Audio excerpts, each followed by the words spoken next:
Nissan India ने Nissan Magnite facelift को आज भारतीय बाजार में 6 लाख की शुरुआती कीमत पर लॉन्च कर दिया है। इस कार में मामूली अब बदलाव देखने को मिलेंगे। जैसे कि आप ये फ्रंट में देखेंगे तो इसकी जो ग्रिल है इसमें चेंजेस आप देख सकते हैं और हूबहू पुराने मॉडल की तरह इसका ग्रिल है, लेकिन आप ये जो साइड में आप देखेंगे ये डिज़ाइन और नीचे का जो बम्पर है इसको बदल दिया गया है। इसके अलावा अन चेंजेस की बात करें तो इसके केबिन में भी अब बदलाव देखने को मिलेगा। इसमें 4 कलर ऑप्शन के साथ एम्बियंट लाइट भी दी गई है। इसके अलावा इसके अंदर पहले जो फैब्रिक सीट का जो इस्तेमाल किया जाता था उसको भी अब बदल के अब लेदर सीट अब कंपनी दे रही है। इसके अलावा इसमें फ़ीचर्स की बात करें तो 360 डिग्री कैमरा, 40 से अधिक सेफ्टी फीचर्स और इसमें 13 कलर ऑप्शन के साथ और 6 वेरिएंट में ये कार उपलब्ध है। और एक बहुत ही ख़ास चीज़ इसमें निसान ने इंट्रोड्यूस की है, वो है कि जो इसकी चाबी है उसको अगर आप अपने पॉकेट में लेके थोड़ी दूर तक जाते हैं, यानी कि 60 मीटर के दायरे से आप जैसे ही बाहर जाएंगे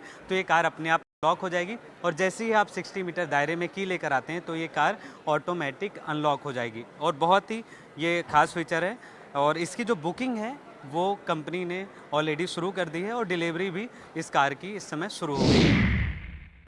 निसान मैग्नाइट फेसलिफ्ट को भारत में 6 लाख की शुरुआती कीमत पर लॉन्च कर दिया है। ख़ास बात यह है कि ये जो कार की जो प्राइसिंग रखी गई है सेम पुराने मॉडल जो पुराना आउटगोइंग मॉडल है उसी के प्राइस पे इसको लॉन्च किया गया है, लेकिन इसके अंदर बहुत ढेर सारे बदलाव देखने को मिलते हैं, चाहे अंदर फीचर्स हो चाहे बाहर की डिज़ाइन हो। तो इस कार में क्या कुछ खास है जानेंगे निसान इंडिया के मैनेजिंग डायरेक्टर सौरभ वस्त जी से। सौरभ जी, बहुत बहुत स्वागत है। लास्ट हम मिले थे जब आपने एक्सटेल लॉन्च किया था, काफ़ी अच्छी कार है, बहुत अच्छा एक्सपीरियंस रहा है। अब ये जो मैग्नाइट है इसमें एक बहुत सारी चीज़ें आपने चेंज कर दी है। अब इसके अंदर का जो केबिन एक्सपीरियंस है पूरी तरीके से बदल चुका है। जो प्राइस पॉइंट है वो आपने पुरानी जो कार थी आउटगोइंग मॉडल जो है सेम प्राइस पे क्यों रखें? क्या इसको हम एज अ डिस्काउंट माने या फिर क्या स्ट्रैटेजी है आपकी? धन्यवाद। सबसे पहले तो ज्वाइन करने के लिए आज धन्यवाद। दूसरी चीज़, अब ये गाड़ी जो है आपने जैसा देखा ये सिर्फ इंडिया में नहीं, ये दुनिया के 65 कंट्रीज़ में जा रही है और उसकी वजह से हमारे को वॉल्यूम्स में काफ़ी इजाफा होगा, जिसकी वजह से एक इकोनॉमीज़ ऑफ स्केल नेचुरल है, हमारे को उसका बेनिफिट मिलेगा और वही बेनिफिट हम कंज्यूमर को पास ऑन कर रहे हैं।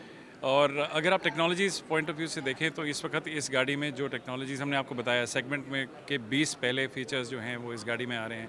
सेफ्टी पॉइंट ऑफ व्यू में अगर आप देखें तो 55 से ज़्यादा एक्टिव और पैसिव सेफ्टी फीचर डाले हैं। 6 एयरबैग स्टैंडर्ड हो गए हैं, 3 rear seat belts, 3 point shoulder seat belts standard हो गई हैं, सीट बेल्ट रिमाइंडर्स स्टैंडर्ड हो गए हैं, रियर आर्मरेस्ट स्टैंडर्ड हो गया है, क्रोम हैंडल स्टैंडर्ड।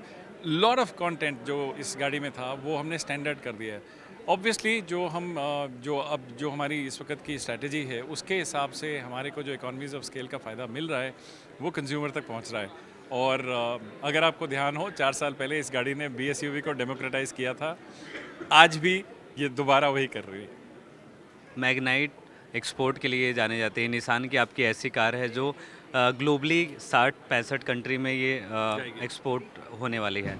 तो भारत में ऐसा क्या आपने देखा है कि जो यहाँ से ये ग्लोबल हब बन सकता है एक्सपोर्ट करने का? बहुत अच्छा सवाल है, क्योंकि इंडिया UK के बाद हमारा निसान का एक बहुत बड़ा रीजन में हब बनने जा रहा है, एक्सपोर्ट हब बनने जा रहा है। और ये हमारा जो पूरा आग का प्लान जो हमने आपको एक्सप्लेन किया था कि 24 से 30 महीने में हमारे पास 5 गाड़ियाँ होंगी, उसमें से 2 CSUV इंडिया में बनेंगी, एक मैग्नाइट रिफ़्रेश हो गई और साथ में एक अफोर्डेबल EV आएगी। ये सारी गाड़ियाँ जो हैं ये हमारे को केपेबल करेंगी कि हम जो यहाँ से एक्सपोर्ट कर रहे हैं विदेशों में, वो एक इंडिया को एक बहुत strong make in India, make for the world strategy के तहत हम इसको इंडिया को एक बहुत बड़ा एक्सपोर्ट हब बना सकते हैं। चेन्नई में जो हमारा जो होम ऑफ मैग्नाइट जिसको हम कहते हैं RNIPL का हमारा अलायंस प्लांट जो है, ऑब्वियसली वहाँ की कैपेसिटीज़ हमारे पास अवेलेबल हैं और हम इसका पूरा इस्तेमाल कर रहे हैं for bringing alive this new strategy. EV segment में क्या प्लान है? EV सेगमेंट, आप मेरे से दोबारा सवाल वही पूछ रहे हैं जो जुलाई में पूछा था, मेरा जवाब वही है। हम एक अफोर्डेबल EV के ऊपर काम कर रहे हैं और जैसा हमने आपको बताया फाइनेंशियल ईयर 26 में वो गाड़ी आपको देखने को मिलेगी।